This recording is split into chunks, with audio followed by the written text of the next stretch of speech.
So I watched a YouTube video where they said Yoda would be the most powerful Sith ever, because his propensity for darkness is exactly his propensity for light. Yeah. And I always, for whatever reason, that rolls around in my head sometimes when I think of the worst things I've ever done in life, or the worst things some of my veterans have had to, encounter and deal with.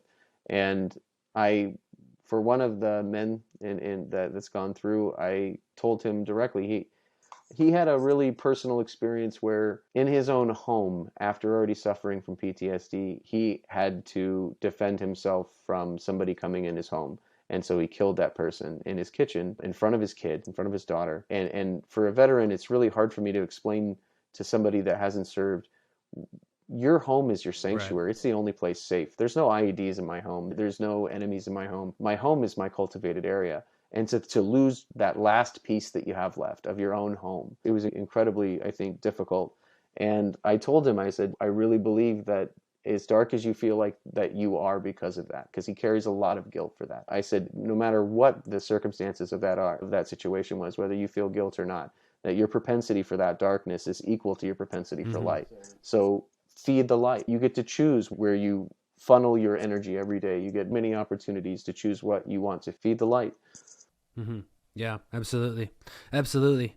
I think there's that part of our shadow that always makes us feel in conflict with ourselves. And when we can just accept that we are a whole unit, the shadow and the light, we're a whole one person, and we can just roll with it. And I love that. I love that. You can't be light without being equally dark. You have to overcome Right. equal darkness to produce equal light. Yoda said, a part of me you are, control me, you will not.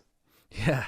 And that's, like I said, you can't get better than Yoda. Yeah, it's true. That I feel like there's a conspiracy of super enlightened beings that make kids shows and animated movies Hmm. because they know that they can affect future generations by through storytelling instead of Absolutely. maybe a 10 hour lecture wouldn't have done it, but Yoda saying it for 30 seconds will influence millions of people. No, I mean, that's in the end, like I said, I don't, when I look at pop culture, I don't just dismiss it as garbage.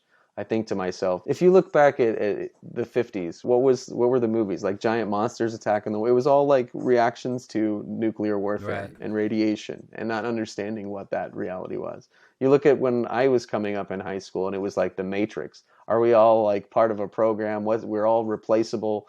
Where we're all like a cog in this infinite machine that only cares about production. You look at it now. You can every things got really apocalyptic in the last few Yeah. years in the movies. One of the most popular movies is really Avengers Endgame, where half the population is Right. destroyed. We have a real cataclysm fear, right? And that's pretty appropriate considering the damage we do to the Yeah, planet. yeah, absolutely. Even Dune just coming out and recapturing people's Yeah. imaginations. The post-apocalyptic. Go the opposite way, Doctor Strange and Ghostbusters. Like we're having a renaissance of Hmm. spirituality too that's living with this cataclysm. And I think these are seeds of enlightenment that are planted all over.